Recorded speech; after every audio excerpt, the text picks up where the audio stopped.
Here's what I want you to notice. When Slavoj Žižek explains something, capitalism, cinema, terrorism, love, you finish the explanation feeling like you've understood something profound. And then you try to say what, exactly, you understood. And something strange happens. There's nothing there to hold onto. That feeling, the feeling of insight without content, is not an accident. It is the product, I want to argue, of a machine carefully engineered to produce it. And understanding how that machine works tells us something important, not just about Žižek, but about what we want from intellectual life and what we're willing to accept instead. Let's start with the method, because everything follows from it.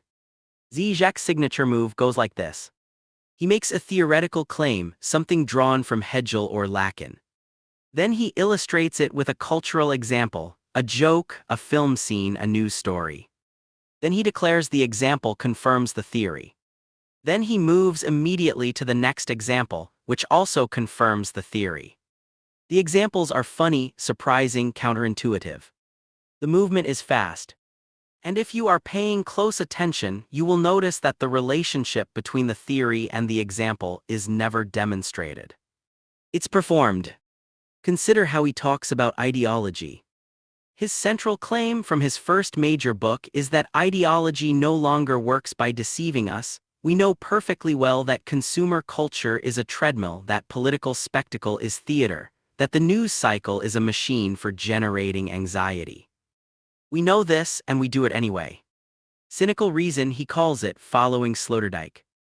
The ideological operation happens not at the level of belief, but at the level of action. This is a genuinely interesting claim. It might even be true. But notice what it does methodologically. It makes the theory unfalsifiable from the inside. If you believe in ideology, that's evidence of ideology. If you're cynical about ideology, that's also evidence of ideology, specifically ideology in its most advanced form. There is no position from which you could corroborate or infirm the claim. That's not a theory of ideology. That's a closed loop wearing a theory's clothes. Now let's talk about the borrowed vocabulary, because this is where the real intellectual sleight of hand happens. Žižek imports his concepts from clinical psychoanalysis, from Lacan's work with actual patients in an actual clinical setting, where terms like the real, jouissance, and traversing the fantasy are specific insights anchored in individual clinical events. He then applies these concepts to cinema, to capitalism, to geopolitics, to theology. And here's the problem. When a clinical insight is applied to collective phenomena, it doesn't get tested against those phenomena. It gets dramatized by them.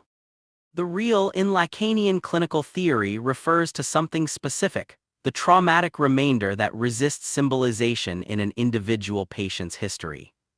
When Žižek says capitalism has a real, he is making a simple analogy. Capitalism is like a patient with a repressed trauma. But capitalism has no unconscious. It has no clinical history.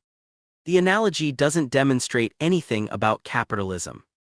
It imports the prestige of clinical jargon into a domain where that jargon has no purchase. The metaphors do the work that arguments should do. And the metaphors are borrowed from a domain where they were earned.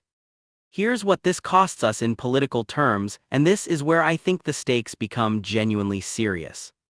Žižek has spent 35 years arguing for radical political transformation. He invokes divine violence. He finds emancipatory kernels in the French Terror, in Mao's Cultural Revolution, in Stalinist organizational discipline. He accuses the liberal left of betraying the possibility of real change, and yet, when you ask what comes after the revolutionary rupture, what institutions, what forms of organization, what economic mechanisms, what structures of accountability, the answer is silence or more Hegel. The question, and then what, is diagnosed as a symptom of ideological timidity, a failure to really traverse the fantasy. The demand for institutional specificity is reframed as a failure of nerve. This is not political philosophy. It is political aesthetics. It valorizes the moment of rupture and has nothing to say about the morning after. And it has the convenient property of being impossible to hold accountable, because it never commits to anything falsifiable. No specific political proposal is ever made that could turn out to be wrong. 35 years of this. 35 years in which the left arguably needed, more than anything, serious engagement with institutional design, with the political economy of transition, with the actual history of what happens when revolutionary energy meets the real constraints of governance.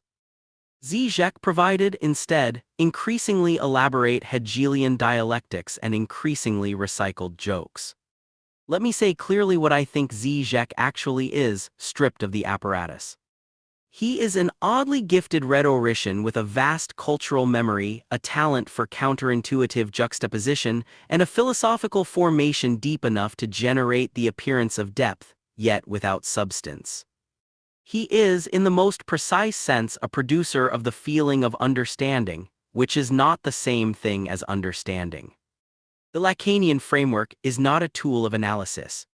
It is a tone generator. It produces a specific intellectual effect, the sense that things are more complex than they seem, that surfaces deceive, that there is always an obscene underside. This is sometimes true and always atmospheric, which makes it commercially irresistible and intellectually inert. The test of a theoretical framework is not whether it can be applied to everything. The test is whether it can be applied to everything and still tell you something specific enough to be wrong. By that test, Žižek's apparatus fails completely. It is applicable to everything and specific about nothing. The real problem with Žižek is not that he is wrong exactly. It's that his method makes it impossible to establish whether he is wrong. He has constructed a system that converts every objection into further confirmation, that treats evidential demand as ideological symptom, that uses the difficulty of its sources as a shield against accountability.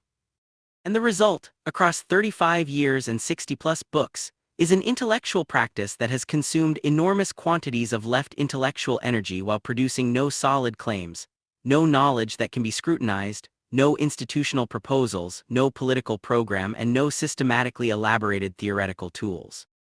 The feeling of profundity is real. The profundity is not. That's the problem with Žižek.